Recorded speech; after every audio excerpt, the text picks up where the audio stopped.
Bem-vindo ao Tagarelando, o quadro onde vamos falar sobre artistas independentes e carreiras sustentáveis. Meu nome é Amy Hanada, eu sou trabalhadora da cultura há 10 anos e fundadora do projeto Fluxo em Redes. Bom, para começar, eu queria me apresentar e falar um pouquinho da minha trajetória, principalmente porque muito do que eu vou falar nesse Tagarelando vem de estudos e experiências minhas nesses 10 anos trabalhando como trabalhadora da cultura. Eu sou formada em dança pela Universidade Estadual de Campinas, a Unicamp, e desde o início da minha graduação eu me envolvi com a arte independente, com a cena independente da dança, principalmente na cidade de Campinas, em ambas as funções, tanto como intérprete criadora, dançarina, quanto como produtora e posteriormente gestora de projetos culturais. Em 2015, eu aprovei 2 projetos junto à Secretaria de Cultura do Estado de São Paulo, pelo edital PROAC, que foi o start para começar de fato me envolver no campo da produção cultural. E desde então eu venho desenvolvendo essa experiência enquanto gerenciadora de projetos, principalmente em projetos financiados por editais públicos.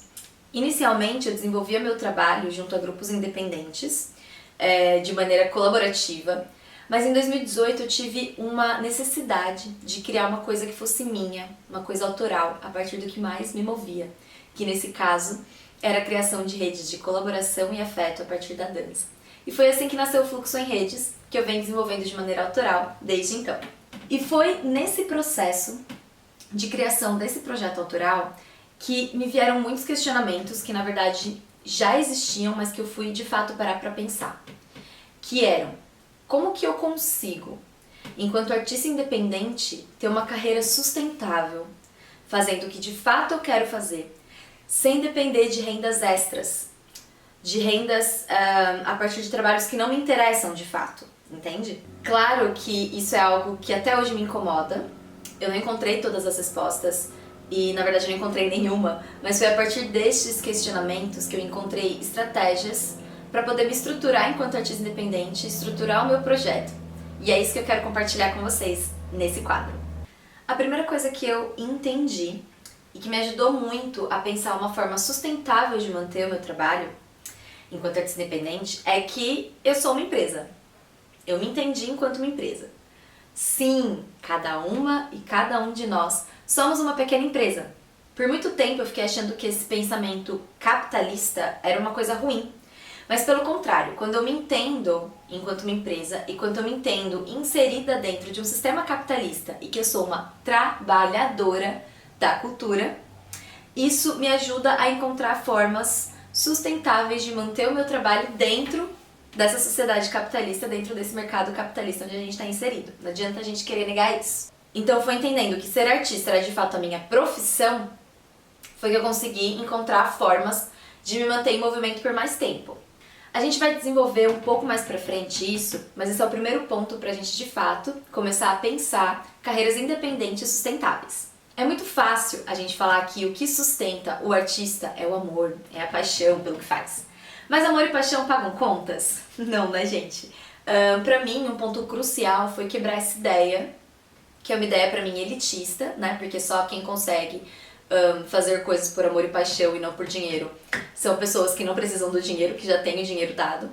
Então, quebrar essa lógica me fez entender de fato que eu sou uma trabalhadora da cultura inserida no mercado de trabalho. A segunda coisa que eu entendi dentro do meu processo foi que eu precisava de uma rede de colaboração para me manter em movimento. Isso é uma coisa minha, a gente também vai falar disso mais pra frente, quando a gente for falar sobre collabs, mas esse foi um ponto que eu entendi sobre mim, que foi essencial para eu pensar todo o meu projeto a longo prazo do Fluxo em Redes e como que eu queria que ele fosse desenvolvido. Então é importante vocês pensarem o que movimenta vocês e o que é um pilar essencial para você se desenvolver enquanto artista, para daí de fato você pensar o seu plano, o seu projeto de carreira. E por fim, a gente entende que enquanto artista independente a gente precisa se dividir em várias funções para poder fazer as coisas acontecerem. Eu não discordo, eu acho que isso acaba acontecendo de qualquer forma dentro da nossa realidade, mas em determinado momento eu entendi que eu precisava compartilhar funções, que eu precisava distribuir algumas coisas que eu não sabia fazer de verdade com outras pessoas, com outras colaboradoras ou outros colaboradores, para me ajudar a desenvolver determinados assuntos. Ou seja, às vezes a gente entra numa lógica da loucura de ter que fazer tudo para economizar dinheiro, que às vezes a gente acaba fazendo o contrário. Então, quando eu divido uma função, aquela função que eu não sei fazer tão bem, com outra colaboradora ou outro colaborador, eu tenho tempo e energia para de fato focar naquilo que eu sei fazer bem, aquilo que me move de verdade.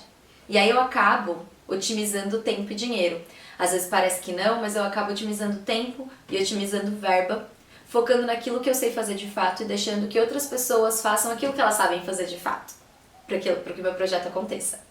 Um exemplo, eu deixava de colocar no orçamento dos meus projetos uma rubrica para gestão de redes. Principalmente porque já eram orçamentos apertados e você colocar uma pessoa a mais no projeto é uma verba alta e uma verba a mais que a gente vai colocar, principalmente se a gente pensa em pagar justo uma pessoa, né, para fazer esse trabalho. E aí eu acabava deixando para eu mesma desenvolver esse trabalho de gestão de redes sociais, que eu achava que não era uma coisa crucial do meu projeto, e aí eu poderia eu mesma ir fazendo, mais ou menos. Mas aí duas coisas aconteciam principalmente. A primeira coisa é que eu não tenho o conhecimento necessário para poder criar um planejamento, uma estratégia de divulgação eficiente para as redes sociais. Eu não tenho estudo, eu não tenho conhecimento necessário para isso. E aí eu acabava gastando muito tempo e muita energia para fazer um planejamento e para produzir também os materiais que iriam para as redes sociais. Eu acabava ficando sem tempo e esgotada de energia, porque eu gastava muito tempo e muita energia tentando fazer isso sozinha. A segunda coisa é que a divulgação não ficava no máximo do seu potencial e aquilo não atingia de fato o meu público-alvo, as pessoas que eu queria que atingisse. Isso, consequentemente, fazia com que tivesse menos pessoas nas ações dos meus projetos, os espetáculos, as oficinas ou os vídeos que eu divulgava. Isso, além de desanimador, também é uma perca de investimento, por exemplo, porque a gente investiu muito dinheiro e muito tempo num produto, na construção de algo que não vai chegar de fato no público que você queria que chegasse. No meu último projeto, eu resolvi investir em algumas coisas que eu não estava acostumada, mesmo que isso resultasse em um cachê um pouco menor do que eu estava acostumada a pagar para mim mesma. E uma dessas coisas foi uma pessoa para fazer a gestão de redes sociais. E o resultado, gente, foi inacreditável. Eu vi um público muito envolvido naquilo que a gente estava fazendo, muito interessado, uma coisa que eu não tinha visto antes nos meus projetos. E isso nos rendeu a reserva de 500 ingressos para a nossa temporada de espetáculos, que eram 6 apresentações. Isso, para quem trabalha com dança contemporânea, sabe que é um grande feito. É muito difícil a gente ter tantas pessoas interessadas que de fato chegam no nosso espetáculo. Então, na descrição desse vídeo, eu vou deixar o contato, o arroba, de várias colaboradoras, colaboradores que eu já trabalhei em diferentes funções dentro de um projeto, para vocês terem pessoas para conhecer o trabalho e começar a pensar o que de fato vale a pena vocês investirem dentro dos projetos de vocês, para poder ter um retorno legal e uma carreira sustentável. E por fim, para fechar esse primeiro vídeo, eu queria deixar um pensamento para vocês. Quando eu comecei a me inserir nesse mercado da arte, nesse nicho da arte, eu tinha uma ideia muito limitada do que era ser artista e das possibilidades que eu tinha de atuação. E aí, com o passar dos anos e com as experiências adquiridas, eu fui ampliando, a minha visão em relação a isso e me entendendo enquanto agente cultural. Ou seja, me entendendo enquanto possibilitadora da cultura, fomentadora da cultura, colaboradora da difusão da cultura no espaço onde eu estou inserida. E, consequentemente, eu fui explorando as minhas possibilidades de atuação dentro desse espaço que eu estava inserida e dentro das possibilidades que eu tinha enquanto agente cultural. Então eu vou compartilhar com vocês algumas coisas que eu fui entendendo que era possível fazer dentro do meu campo de trabalho e a partir das experiências que eu fui adquirindo. Primeiro, artista criadora, trabalhando em processos criativos junto a outros grupos, trabalhando em colaboração com outros artistas, principalmente em processos criativos. 2. Produtora e gestora de projetos. 3. Programadora de espaços culturais. Pensar como que as atividades podem se organizar dentro de um espaço cultural, para que aquilo chegue da melhor forma possível e atinja da melhor maneira possível o público que ocupa aquele espaço também. 4. Educadora e facilitadora. E isso pode ser em instituições formais, em instituições informais, com aulas particulares e sempre de maneira continuada ou em formato de workshops. Para finalizar, eu queria deixar aqui uma tarefinha para vocês, uma coisa mais prática. Pega o projeto que você está escrevendo agora, seja o seu projeto de vida, seu projeto de carreira, seja um projeto específico de criação, de lançamento, e pensa, quais são as funções dentro desse projeto que eu de fato quero e sei realizar, e quais tarefas que eu poderia estar delegando para um colaborador ou uma colaboradora me auxiliar a atingir o máximo do potencial dessa tarefa e fazer o meu projeto ficar um nível acima do que ele está. Essa foi a parte 1 do quadro Tagarelando. Obrigada por assistir até aqui e no próximo vídeo nós vamos falar sobre planejamento de projetos. Até lá! Olá! Esse é o quadro Tagarelando, onde vamos falar sobre artistas independentes e carreiras sustentáveis. Eu sou a Yumi Hanada, trabalhadora da cultura há 10 anos e fundadora do projeto Fluxo em Redes. Nesse vídeo, nós vamos falar sobre planejamento de projetos. E aqui você pode entender projeto tanto como o seu projeto de carreira, seu projeto de vida, que é bem importante, e onde você vai traçar seus objetivos a curto, médio e longo prazo, e as ações que você vai ter que ter para poder atingir esses objetivos e metas. Quanto como um projeto específico, seja para um edital, para lançamento de alguma coisa ou criação de um novo espetáculo. Mas aqui eu vou falar um pouco e dar uma base para você organizar suas ideias e pensar a melhor forma de você fazer o seu projeto acontecer. Como eu disse no vídeo anterior, o primeiro passo é a gente se entender enquanto uma empresa. Isso pode parecer uma coisa meio básica, meio boba, meio chata, mas acontece que isso muda totalmente a forma com que a gente pensa o nosso projeto, planeja nosso orçamento e planeja todas as ações que vão construir esse projeto. O ideal é a gente de fato abrir uma empresa, não só se entender enquanto uma. E o modo mais fácil e mais barato de fazer isso é através de uma MEI. Existem muitas dúvidas em relação a isso, então na descrição desse vídeo eu vou deixar alguns links super úteis para você entender o passo a passo de como abrir uma MEI, a manutenção, os gastos que você vai ter e também algumas dicas para quando você for fazer o seu imposto de renda, que é uma coisa muito importante que eu ralei muito para entender. Vou deixar aqui na descrição para vocês. Ai, mas aí, Yumi, pra que abrir uma MEI? Primeiro, que ao abrir uma empresa, uma MEI, você de fato vai entender o seu eu trabalhador da cultura como uma empresa. Mas principalmente porque em muitos dos seus trabalhos você vai precisar de um CNPJ representante, seja para um edital, seja para alguma contratação, seja para algum SESC. Você vai precisar de um CNPJ te representando e nada melhor do que o seu próprio CNPJ, onde você já está contribuindo com todos os impostos necessários, você não vai precisar pagar porcentagens a mais para ninguém, já está tudo certinho ali. Mas, quando você abre uma empresa, fica muito mais fácil de você separar o seu eu, pessoa física, os ganhos que você tem enquanto uma pessoa física comum e os ganhos e gastos que você tem enquanto uma empresa, enquanto uma pessoa jurídica, ou seja, dentro do seu trabalho enquanto trabalhadora da cultura. E com isso, eu vou deixar 2 dicas muito importantes para vocês. A primeira dica é: abra uma conta de pessoa jurídica, onde você vai poder colocar todos os seus investimentos no seu projeto. Ai, Yumi, quais investimentos? A dica é justamente essa. A ideia é que você calcule uma porcentagem do montante que você recebe de cada projeto ou cada trabalho e invista essa porcentagem na conta da sua empresa. E isso você vai usar como investimento para quando você não tiver com algum financiamento externo. Para quando você precisar pagar algum impulsionamento nas redes sociais, ou precisar comprar algum material extra, ou precisar contratar uma pessoa para fazer aquele projeto que você quer muito que aconteça, mas não tem investimento, mas você precisa contratar alguém para fazer algum tipo de serviço, você vai buscar ali no caixa da sua empresa, do seu projeto pessoal. Essa porcentagem ela pode começar pequena, e aí você vai aumentando gradativamente conforme você for conseguindo. O importante é que você tenha uma porcentagem, um combinado com você mesma, com você mesmo, de que você vai pegar essa porcentagem de todo o projeto, de todo o trabalho que você fizer e vai investir nessa conta e deixar lá quietinho. Você só vai mexer quando você realmente precisar daquilo, quando você não tiver algum outro investimento externo. Combinado? Segunda dica: você é funcionária da sua empresa, ou seja, quem paga seus direitos trabalhistas é você mesma. Férias, 13º, plano de saúde. Isso parece muito distante da gente, mas quanto mais nós, enquanto trabalhadores e trabalhadoras da cultura, entender que a gente precisa valorizar o nosso cachê, mais a gente vai conseguir pensar em uma qualidade de trabalho cada vez melhor.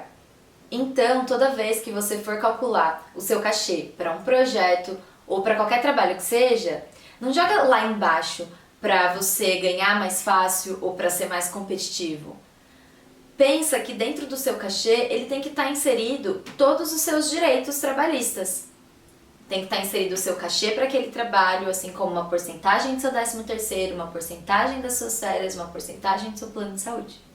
Se todo mundo pensar desse jeito, você não vai precisar jogar seu cachê lá embaixo para ser competitivo, para ganhar mais fácil. Porque o que vai valer é ali a sua ideia, a sua experiência, como você vai desenvolver aquilo de uma maneira legal para o público, e não quanto está valendo seu cachê.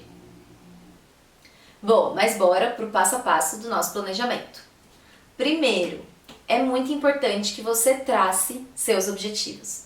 Se ele for um projeto de carreira, pense: quais são seus objetivos a curto, médio e longo prazo? Em X anos eu quero estar dirigindo um espetáculo? Em X anos eu quero estar apresentando internacionalmente? Em X anos eu quero estar mais estabilizada, tendo um caixa legal dentro da minha empresa para poder desenvolver os meus projetos de uma melhor maneira, de uma maneira mais continuada?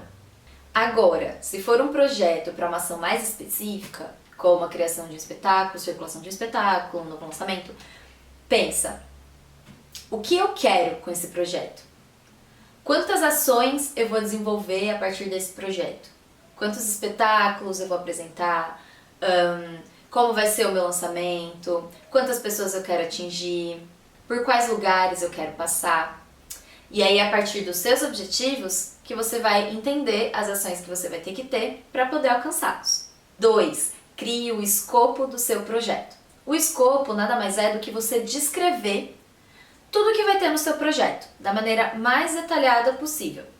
O número de cada ação, as formas de divulgação, os objetivos e tudo mais. É muito importante que esse escopo seja muito claro para você. Porque toda vez que você se perder no seu caminho, não entender mais o que você está fazendo, é lá no escopo que você vai pedir ajuda. 3. Trace um cronograma. Seja para o seu projeto de carreira, seja um projeto para uma ação mais específica de uma criação, de um lançamento, é muito importante a criação de um cronograma.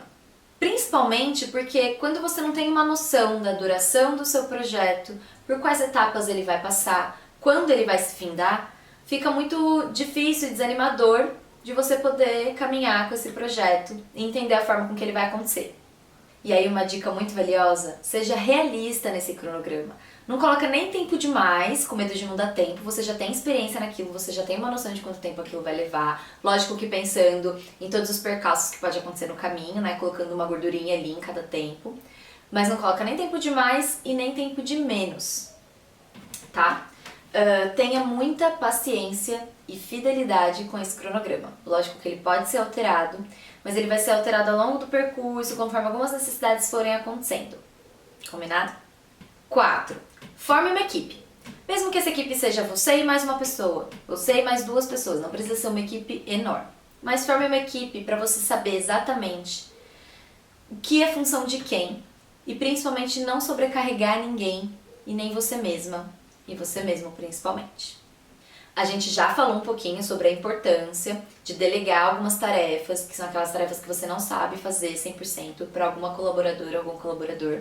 E mais pra frente a gente vai falar um pouquinho mais sobre as collabs e a importância delas. Desenhe o orçamento necessário para a realização do seu projeto, ou seja, todas as pessoas que você vai ter que pagar, todos os materiais que você vai ter que comprar, os custos que você vai ter de transporte, de alimentação, enfim, cada centavo que você vai gastar com o seu projeto. E depois você vai pensar as formas de captação para levantar essa verba para o seu orçamento. E aí elas podem ser de várias formas, que eu vou falar aqui um pouquinho. A primeira pode ser a partir de captação de empresas, né, de forma direta ou através de uma Lei Rouanet, através de um PROAC SMS, etc. Segundo, a partir de um financiamento coletivo, como Catarse ou a Vaquinha Online, por exemplo. É nesse tipo de opção onde de fato você vai envolver o seu público como responsável pelo financiamento de uma produção cultural na região onde ele está inserido. 3. A partir de editais municipais, estaduais, nacionais ou até internacionais, como o FIC, Fundo Municipal de Cultura de São José dos Campos, o PROAC, que é do estado de São Paulo, os editais da Funarte, que são nacionais, o Iberecena, que é internacional e etc. Ou a partir de investimentos da sua própria empresa, né? Então você tem aquele caixa da empresa, aquele investimento lá na sua conta de pessoa jurídica, e aí você vai usar aquele dinheiro para deixar de pé um projeto, e aí esse dinheiro vai voltar para você depois, ou seja, na forma de venda de ingressos, venda de produtos, de camiseta, de vídeo, videoaula, enfim. Você vai pensar no seu projeto, que produtos que aquele seu projeto vai render e como que você pode vender esse produto para o seu público. E aí esse dinheiro vai retornar para poder cobrir aquele caixa do projeto que você investiu para poder fazer esse projeto acontecer. E por último, eu vou deixar 2 dicas e lembretes aqui para você. A primeira, que é não se esqueça de, no orçamento do seu projeto, colocar uma porcentagem para o caixa da empresa, como a gente já falou lá em cima. Segunda coisa, coloque no seu orçamento uma reserva de emergência. Não importa qual é o tamanho da verba que você tem para esse projeto. Pode ser 10 mil reais, pode ser 150 mil reais, pode ser 500 mil reais. É importante que você coloque uma rubrica ou uma porcentagem de reserva de emergência para possíveis aumentos, inflação, aumento no valor de algum serviço que você tinha cotado anteriormente, ou alguma coisa que você porventura esqueceu de colocar no seu projeto que precisa estar lá para acontecer. Você não pode deixar de ter gasto com aquilo. É muito importante que você coloque essa verba de emergência, que é para suprir esses imprevistos. Porque se são coisas que precisam acontecer, esse dinheiro vai ter que sair de algum lugar. E muitas vezes ele acaba saindo do nosso próprio cachê, por ser o nosso próprio projeto. Então, para não ter perigo de você se desvalorizar, de você receber menos do que você merece por aquele trabalho, é importante que você pense aí numa reserva de emergência. E por último, eu queria deixar de novo uma tarefinha com vocês. Vocês vão pegar aquele projeto que vocês estão trabalhando agora, seja o projeto de vida ou de carreira, como eu disse, como um projeto específico. Você vai pegar o orçamento desse projeto e você vai analisar se você tem ali uma porcentagem para sua empresa e uma reserva de emergência. Combinado? Você também pode pegar esse projeto e analisar de novo o escopo, ver se ele está bem objetivo, ver se ele está bem claro para você em relação às ações que o projeto vai ter. E também pegar os objetivos e ver se as ações que você está propondo estão indo de encontro com os objetivos que você quer atingir, se está faltando alguma coisa, se não está. Combinado? Bom, essa foi a parte 2 do quadro Tagarelando. Obrigada por assistir até aqui. E no próximo vídeo nós vamos falar sobre collabs. Até lá! Olá! Esse é o quadro Tagarelando, onde nós vamos falar sobre artistas independentes e carreiras sustentáveis. Eu sou a Yumi Hanada, trabalhadora da cultura há 10 anos e fundadora do projeto Fluxo em Redes. Nesse vídeo, nós vamos falar um pouquinho sobre collabs. E você deve estar me perguntando, mas por que falar sobre collabs, Yumi? Bom, para começar a introduzir, eu vou contar para vocês uma história pessoal. Durante toda a minha graduação e no meu primeiro ano de formada, eu trabalhei muito em processos criativos colaborativos. Ou seja, eu sempre estava em grupo, com outros artistas, seja da mesma área que eu, ou de outras áreas diferentes, trabalhando nesses processos colaborativos. Só que teve um momento da minha vida que eu decidi que eu queria criar uma coisa com a minha identidade, uma coisa que fosse a minha cara, mas que eu ia ter que começar do zero, que foi quando eu criei o projeto Fluxo em Redes. Só que nesse momento eu me senti muito sozinha e com muita dificuldade de ter ideias, de dar aquelas viajadas super legais nos processos criativos, sabe? E foi nesse momento que eu entendi que eu preciso trabalhar com outras pessoas. Eu funciono muito mais quando eu tô trabalhando com outras pessoas do que quando eu tô trabalhando sozinha.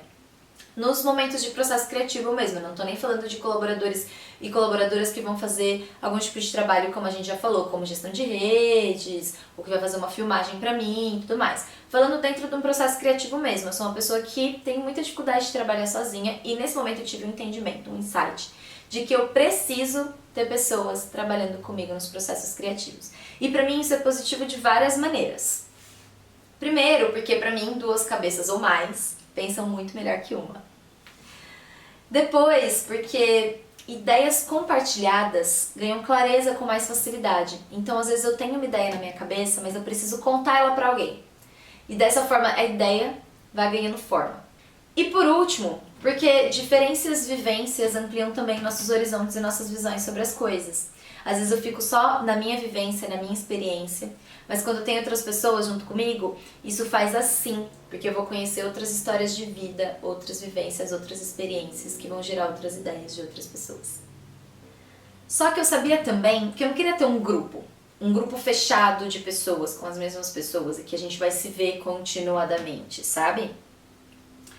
Eu queria, na verdade, uma plataforma de colaboradoras e colaboradores, onde eu pudesse sempre estar ampliando essa rede, trabalhando com pessoas diferentes, ampliando as minhas possibilidades de ideias, minhas possibilidades de vivência. O mercado da dança independente, ele já é muito difícil, e o mais importante para mim de trabalhar em colaboração é a gente se fortalecer também nesse mercado da dança independente. Para mim, nós somos feitos e movidos por conexões. Mesmo que você seja uma pessoa que funciona bem trabalhando sozinha, vão aí mais alguns dos porquês que seria interessante trabalhar em colaboração. Primeiro, isso fortalece a cena independente da dança. Segundo, isso aumenta o número de pessoas que terá acesso ao seu trabalho, porque isso vai juntar o público, que já é seu público, o público que já é o público dessa outra ou dessas outras pessoas, e isso vai aumentar o número de pessoas que vão ter acesso ao projeto que você está construindo. Terceiro, isso vai aumentar os recursos do seu projeto, sejam recursos financeiros, sejam os recursos humanos. Quarto motivo, você vai poder viabilizar ideias que você tenha, mas que talvez você não tenha a habilidade técnica para poder fazer. Então, por exemplo, o lançamento do álbum Meu Corre, que foi o álbum musical que a gente lançou no projeto Fluxo em Redes, que foi uma colaboração minha com outras 5 artistas da dança e um músico. A gente não teria conseguido fazer esse lançamento sem uma colaboração com o músico, ou eu não conseguiria viabilizar essa ideia de fazer um lançamento de um álbum musical com 6 videoclipes diferentes, com ideias diferentes e moods diferentes, se eu não tivesse essa colaboração com outras 5 artistas da dança. E aí você pode estar me perguntando, Ayumi, mas com quem e como eu faço essas collabs? E aí eu vou te dizer que você pode fazer essas collabs, por exemplo, com pessoas da mesma área que a sua. Como, por exemplo, o espetáculo Quase, onde eu trabalhei em colaboração com outras 5 dançarinas e também com um músico, para botar de pé uma ideia de um espetáculo que eu tinha, né? Então eu concebi toda uma ideia, mas eu não conseguia fazer aquilo sozinha, eu precisava de outras pessoas dançando comigo para poder compor as cenas que eu estava pensando, os modos de interação que eu estava pensando e poder passar as sensações que eu estava querendo passar também. Necessitava de um grupo de pessoas. Ou você pode fazer com pessoas de outras áreas de conhecimento, como a tecnologia, por exemplo, que foi o que aconteceu no Projeto Experimento 01, o primeiro projeto do Fluxo em Redes, que eu contava com um artista da mediologia, uma pessoa da mediologia que trabalhava bastante com tecnologia, fazendo as lives, que ainda não estavam em alta, mas eu já estava fazendo lá em 2018, e fazendo as projeções, fazendo um lance de câmera, tá trabalhando em cena junto com os artistas. Eu precisava de alguém da tecnologia para poder entender como que a gente poderia fazer a câmera em cena projetar ao mesmo tempo no tecido que estava atrás, e isso também ser passado em formato de live. Eu não ia conseguir fazer isso sozinha, eu ia demorar muito tempo, gastar muita energia e muito tempo para poder fazer isso sozinha. Então eu fui lá e busquei alguém da tecnologia para fazer essa colaboração comigo. Ou você pode fazer collab com pessoas da mesma área que a sua, no caso as artes, só que outra linguagem. Por exemplo, no caso do Fluxo em Redes, a gente tem uma colaboração muito constante com a música, principalmente porque a gente tem um colaborador que tá aí com a gente desde o começo, o Carva, que ele faz a trilha sonora de todos os trabalhos cênicos. A gente já desenvolveu um trabalho de direção conjunta de uma série de videodanças, onde ele vinha com a música, eu vinha com a concepção da dança, e a gente burilava junto ali como que a gente ia desenvolver isso, e isso deixa o processo muito, muito rico. E aqui eu vou deixar também para vocês alguns exemplos de trabalhadores da cultura que estão realizando trabalhos em colaboração e que são muito interessantes para vocês darem uma olhadinha e se inspirarem. E para finalizar, eu vou deixar de novo uma tarefinha com vocês, que é vocês pegarem de novo aquele projeto que vocês estão trabalhando, seja projeto de carreira, projeto de vida, ou projeto específico de lançamento, de criação, e vocês vão olhar para a ficha técnica de vocês e para as funções que precisam ser desenvolvidas dentro desse projeto e vão pensar quais dessas funções podem ser desenvolvidas por uma colaboradora ou um colaborador que vão deixar aquele trabalho muito mais potente. Tá bom? Então, lembra de resgatar ali no vídeo anterior as pessoas que eu coloquei embaixo na descrição como colaboradoras e colaboradores do fluxo que vão poder agregar com uma qualidade técnica e criativa muito grande o trabalho de vocês. E, claro, vocês resgatarem aí dentro das redes de colaboração de vocês mesmas e vocês mesmos, as pessoas que vocês já trabalharam ou que vocês têm muita vontade de trabalhar, para poder pensar quem que seria a pessoa ideal para estar preenchendo aquele pedacinho que está faltando ali na ficha técnica de vocês. Bom, esse foi o vídeo 3 do quadro Tagarelando. Obrigada por assistir até aqui. E no próximo vídeo nós vamos falar sobre os modos de divulgação e diálogos com o público, que é algo que eu acho extremamente importante. Até lá! Olá! Esse é o quadro Tagarelando, onde vamos falar sobre artistas independentes e carreiras sustentáveis. Eu sou a Yumi Hanada, trabalhadora da cultura há 10 anos e fundadora do projeto Fluxo em Redes. Nesse último vídeo dessa série, nós vamos falar um pouquinho sobre uma das coisas que eu acho mais importantes na carreira e do artista independente: o diálogo com o público. Algo que me incomoda muito na cena da dança independente é a falta de investimento, tanto de tempo quanto de dinheiro, na divulgação dos trabalhos. E pensar, de fato, como essa divulgação vai chegar no público e, mais do que isso, cativar esse público de verdade. É comum que a gente gaste muitas horas na criação de um novo trabalho, por exemplo, e se empenhe ao máximo para deixar ele pronto na melhor qualidade possível. Porém, a gente fica tão sobrecarregado e exaustas que não sobra tempo para a gente pensar como de fato essa nova criação vai chegar no público. Como que a gente vai fazer para divulgar esse trabalho e fazer com que esse público crie um interesse real em ver essa nossa nova criação. Esse, para mim, é o ponto crucial na discussão artistas independentes e carreiras sustentáveis. Esse gap que existe na cena independente é no pensamento em relação aos modos de divulgação e o diálogo com o público. Afinal, o diálogo com o público, para mim, é o cerne do nosso trabalho. E ele não começa quando acendem as luzes do palco ou quando começa a tocar uma música. Ele começa antes, na divulgação do seu trabalho. E quando falamos aqui de divulgação, eu não estou falando apenas de postar um flyer com as datas das suas apresentações no Instagram ou colar uns cartazes na cidade apenas. Eu estou falando como, de fato, a gente pensa a divulgação para aproximar ela da vida das pessoas. Como que eu penso na temática do meu trabalho e como ele se relaciona com a vida das pessoas, causando ali uma identificação e, consequentemente, um real interesse por aquilo que você está fazendo. E isso vai acontecer independente delas serem seus familiares, seus amigos ou conhecidos. Se você toca em um ponto de interesse daquela pessoa, ela vai se interessar pelo seu trabalho, mesmo que ela nunca tenha te visto na vida. Além da comunicação com o público ser o ponto crucial do nosso trabalho, eu reflito também aqui na importância do público na construção de um mercado cultural ativo, independente e sustentável. Para a roda girar, não basta que a gente crie e lance nossas criações no mundo. A gente precisa que essas criações sejam consumidas pelo público. De novo, entramos aqui naquela ideia de que estamos sim inseridos num mercado e precisamos sim que nossos produtos sejam consumidos. Mesmo que sejam produtos sensíveis, como os produtos artísticos culturais, a gente precisa que o público consuma para a roda poder girar. Pensa um pouquinho, quando eu crio um produto artístico cultural, o meu público se interessa por ele e o consome, consequentemente eu crio uma base de consumidores do meu trabalho que vão esperar que cada vez mais eu crie coisas novas. E isso vai gerar recursos para que eu continue criando coisas novas e lançando para o público consumir esses trabalhos.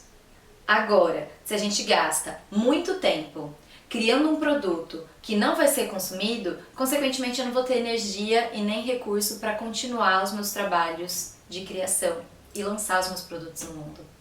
Então, eu vou deixar aqui para vocês alguns pontos que a gente pode pensar para começar a pensar de fato uma divulgação interessante e que vá atingir o nosso público. Primeiro, você precisa pensar quem é o seu público-alvo. A gente sempre tem um objetivo, aquelas pessoas para quem a gente quer de fato comunicar alguma coisa.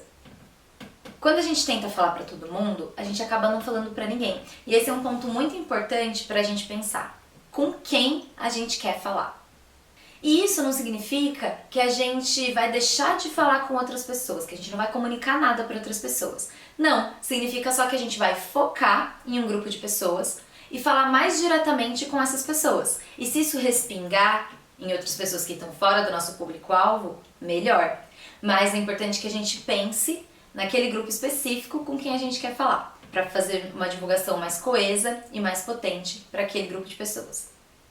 Ponto número 2. O que chama a atenção de fato dessas pessoas e o que passa batido? A gente precisa pensar onde esse público está, como esse público acessa a informação e como que a gente vai fazer para essa informação chegar nesse público. Por exemplo, se o meu público-alvo é um grupo de jovens que está lá no Instagram todos os dias, então eu vou focar as minhas divulgações nessa rede social. Agora, se o meu público-alvo é um público para mais de 60 anos, não adianta eu ficar batendo na tecla do Instagram, porque aquelas pessoas possivelmente não estão lá todos os dias ou nem estão lá. Então, como que essas pessoas acessam a informação? Talvez eu tenha que ir para rádio, para jornal, panfletos distribuídos nas casas. Como que eu faço isso? Outra questão é, o que essas pessoas já estão saturadas de ver e aí passa batido por elas, e o que de fato chama a atenção dessas pessoas? Eu, por exemplo, se estou lá rodando a minha timeline e vejo passar um flyer, eu não me interesso. Eu rodo para cima e nem vejo o que é. Porque eu já estou cansada de ver esse tipo de divulgação. Não é algo que chama a minha atenção. A não ser que seja um flyer muito diferentão e tenha alguma coisa assim muito criativa. E aí eu vou parar para ver. Agora, se eu estou lá rodando a minha timeline e eu vejo um vídeo ou uma foto, alguma coisa que fale sobre uma sensação que eu também tenho, ou um medo que eu também compartilho, ou alguma coisa que eu também acho engraçado, eu vou me identificar com aquilo e vou parar para dar uma olhada naquela coisa que eu tô vendo na minha timeline. Aquilo de alguma forma vai me cativar e eu vou pelo menos parar para olhar o que aquilo tá querendo me dizer. Então eu vou deixar aqui para vocês alguns exemplos de divulgações que eu acho super interessantes, que me cativaram de alguma forma, ou que eu sei que foram pensadas para que acontecesse isso com o público. Para vocês verem como que é diferente mesmo quando a gente só posta um flyer ou quando a gente pensa essas outras formas de criar ligação e identificação com o público. Bom, e como tarefa desse vídeo, eu queria que vocês pegassem aquele projeto que vocês estão trabalhando hoje em dia e pensassem: por que as pessoas que não me conhecem se interessariam por esse meu trabalho? Lista o que você quer passar para as pessoas com esse novo projeto, que é a partir daí que você vai pensar a sua divulgação. E por fim, você vai pensar para quem que você está pensando este projeto. Bom, essa foi a parte 4 e última parte do quadro Tagarelando. Eu espero muito que vocês tenham gostado e obrigada por assistir até aqui. Sigam @_fluxo em redes no Instagram e vejo vocês na próxima para tagarelar um pouquinho mais sobre algum outro assunto. Até lá!